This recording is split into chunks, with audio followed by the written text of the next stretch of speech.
السلام عليكم ورحمة الله وبركاته. كبجمتوتا ilman oromoodha hundi keessanii jirtu baga jiraattanii eddooma jirtanitti nageenyi kiyya isin biranaaf haa gahu.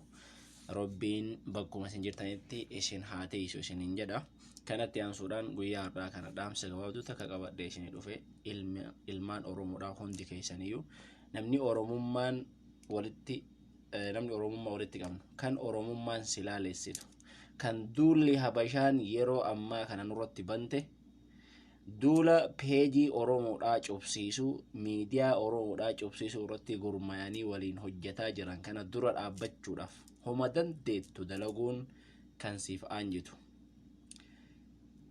Hojii kafaltii naman gaafanne, hojii ba'aa yookiin humna tokko naman gaafanne, hojiin hojjechuu deemnu hojii qubaati. Dursa namni ani oromoodha, oromummaan na dhukkubsiti, namni sagalee tiyya ukkaamsuu deemu ana miidhuu deema, saba kiyya miidhuu deema, jireenya kiyya miidhuu deema jettu viidiyoo armaan gadii tana irratti dalagi. Erga irratti dalagdeen booda obboleessa keetii fi obboleettii teetiifis dabarsi.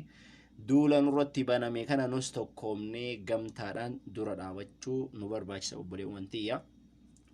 Habashaan keessaa fi alaanis wal gurmeessitee duula cimaa sagalee oromoo ukkaamsuu irratti xiyyeeffattee hojjetaa jirti.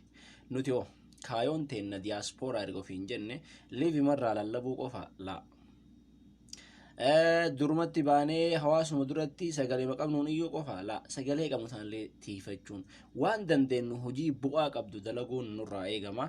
Wanti anam isinii ibsuu deemu akkaataa peejii amaaraa yookiin peejii nafxanyaa duula nurratti banee OMN cubsiisuudhaaf gurmaa'inaan deemu kana dursinee afaan qabachiisuun isin himuu deema. Suni haala kamii miidiyaa peejii guddaa amaaraa tokkotu jira.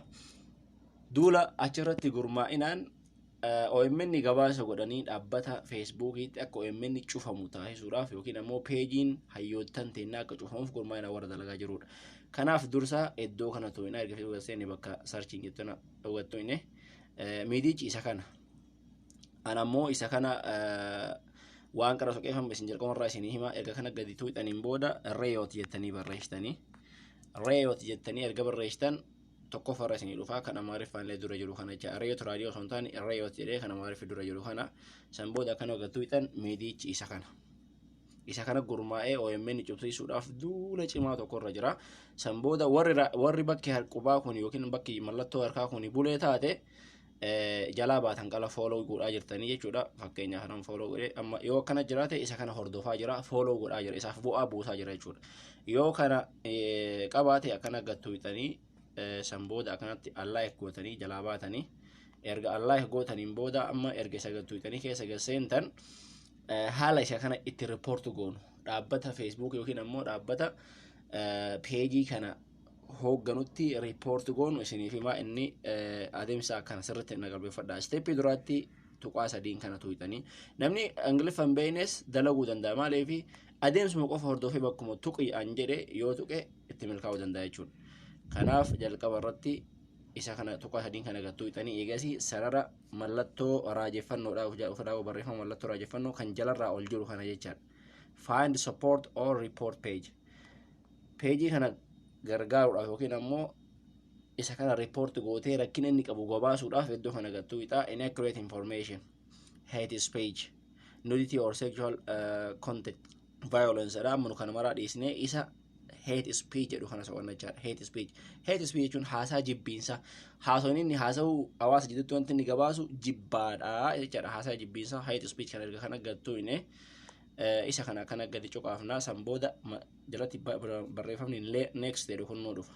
Isa next nuun jedhu kana akkana yoo gadi tuuxine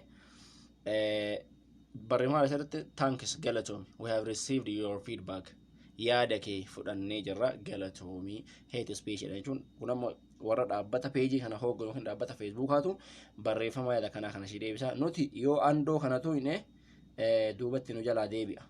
Yoo xumuruu barbaanne immoo bakka dan jettu kana tuuxine dan goonee goolamnee biraa baanaa jechuudha.